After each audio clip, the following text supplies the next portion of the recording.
Hello बच्चों, let's read this question. The question says two equal plates with thermal conductivities K1 and K2 are joined together to form a single plate of a double thickness. Show that the equivalent conductivity of the composite plate is given by K is equal to 2 K1 K2 by K1 plus K2. तो इस question के अंदर हमें बोला गया है कि दो प्लेट्स हैं जिनकी थिकनेस क्या है, सेम है, क्रॉस सेक्शन एरिया भी क्या है, सेम है, और इनकी थर्मल कंडक्टिविटी जो है K1 एंड K2 ये हमें गिवन है. यदि इन दोनों प्लेट को कंबाइन किया जाता है एक सिंगल प्लेट जिसकी डबल थिकनेस है वो बनाने के लिए, तो इसकी जो इक्विवेलेंट कंडक्टिविटी होगी वो आएगी 2K1 K2 divided by K1 plus K2. तो ये हमें प्रूव करना है कि ये जो थर्मल कंडक्टिविटी इक्विवेलेंट कंडक्टिविटी आएगी वो सेम आएगी. तो बात करते हैं की कंसेप्ट की. की कंसेप्ट की यदि बात की जाए तो इस क्वेश्चन के लिए जो की कंसेप्ट हम यूज करेंगे वो हमारे पास क्या हो जाएगा. हम यहाँ पे सबसे पहले देख लेते हैं कि यदि हमारे पास कोई प्लेट है या कोई रोड है तो उसकी थर्मल रेजिस्टेंस उसका कितना होगा ये हम फाइंड आउट कर लेते हैं.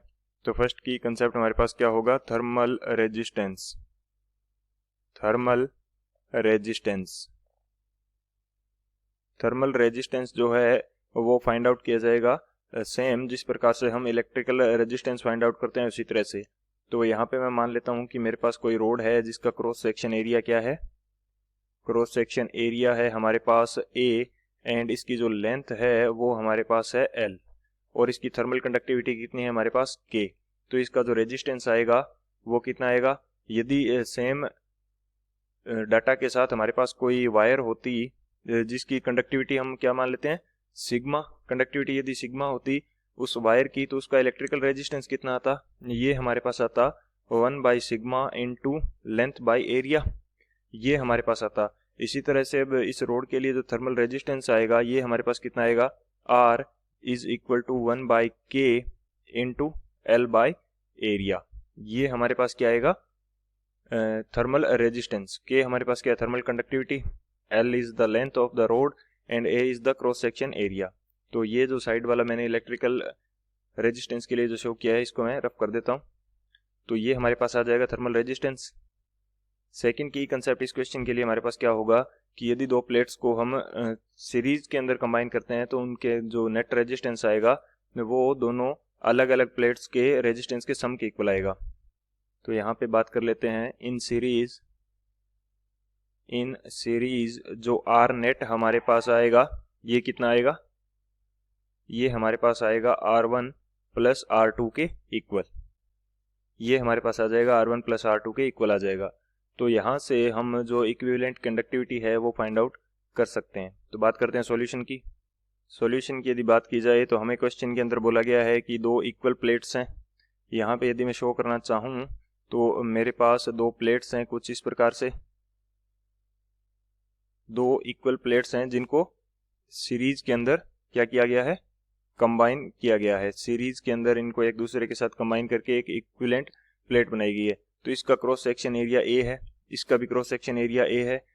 फर्स्ट प्लेट की जो थर्मल कंडक्टिविटी है ये हमें दे रखी है K1 एंड सेकंड प्लेट की जो थर्मल कंडक्टिविटी है ये हमारे पास है K2 और इनकी जो लेंथ है ये भी हमारे पास कितनी है, लेंथ हमारे पास है L और इसकी भी लेंथ हमारे पास कितनी है, ये भी हमारे पास है L. दोनों की लेंथ सेम है, इक्वल प्लेट्स हैं इसलिए. तो जो R1 की वैल्यू होगी वो हमारे पास कितनी होगी, थर्मल रेजिस्टेंस R1 की वैल्यू ये हमारे पास आ जाएगी 1 बाई K1 इंटू लेंथ हमारे पास L है और एरिया हमारे पास क्या है A. इसी तरह से जो R2 की वैल्यू आएगी ये हमारे पास कितनी आ जाएगी, 1 by K2 into length by area. ये दोनों के लिए क्या है, सेम है, लेंथ और एरिया दोनों के लिए सेम है. अब यदि मैं बात करता हूँ R नेट की तो R नेट मेरे पास कितना आ जाएगा, ये आ जाएगा R1 प्लस R2 के इक्वल और R नेट की जो वैल्यू होगी वो हमारे पास कितनी होगी, R नेट की जो वैल्यू होगी ये हमारे पास कितनी हो जाएगी, मैं बोल देता हूँ कि जो इक्विवेलेंट कंडक्टिविटी है वो मेरे पास हो जाएगी K इंटू लेंथ. लेंथ तो हमारे पास कितनी हो जाएगी, लेंथ हो जाएगी इस कंडीशन के अंदर हमारे पास 12 क्योंकि दोनों की लेंथ क्या हो जाएगी, कंबाइन हो जाएगी. दोनों की लेंथ हमारे पास क्या हो जाएगी, कंबाइन, और जबकि क्रॉस सेक्शन एरिया है वो क्या रहेगा, सेम रहेगा. ये कुछ इस प्रकार से जोड़ने के अकॉर्डिंग है. यदि मेरे पास दो रोड्स होती या दो वायर्स होती तो उनको मैं सीरीज के अंदर किस प्रकार से जोड़ता, कुछ इस तरह से। तो इनकी जो लेंथ होती L और L, ये लेंथ हमारे पास कितनी हो जाती 12, जबकि क्रॉस सेक्शन एरिया अभी भी हमारे पास क्या है A है। तो इसके अकॉर्डिंग ये R नेट की वैल्यू हमारे पास आ जाएगी। इसको मैं रफ कर देता हूँ, ये जस्ट आपको समझाने के लिए। तो R नेट की वैल्यू हमारे पास कितनी आ जाएगी,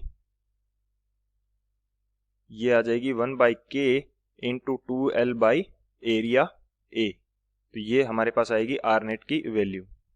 अब जब इसको आगे सोल्व करेंगे तो हमारे पास R नेट क्या है, R1 प्लस R2 के इक्वल है, R1 प्लस R2। तो R नेट की वैल्यू हमने फाइंड आउट करी है, ये हमारे पास कितनी आ रही है 2L by K into area, which is equal to R1 की वैल्यू हमारे पास क्या है L by K1 into area, plus R2 की वैल्यू हमारे पास कितनी है L by K2 into area.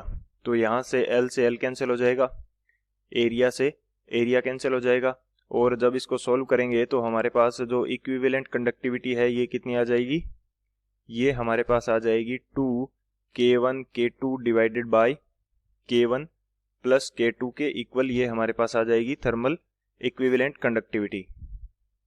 यानी कि दोनों प्लेट्स को कंबाइन करके यदि एक सिंगल प्लेट बनाएंगे तो उसकी इक्विवेलेंट कंडक्टिविटी कितनी आ जाएगी, K is equal to 2K1 K2 by K1 plus K2, और यही हमें प्रूव करना था। So hence proved. तो ये हमारा फाइनल आंसर हो जाएगा। So this is our final answer. I hope you understood it well. Best of luck. Thank you.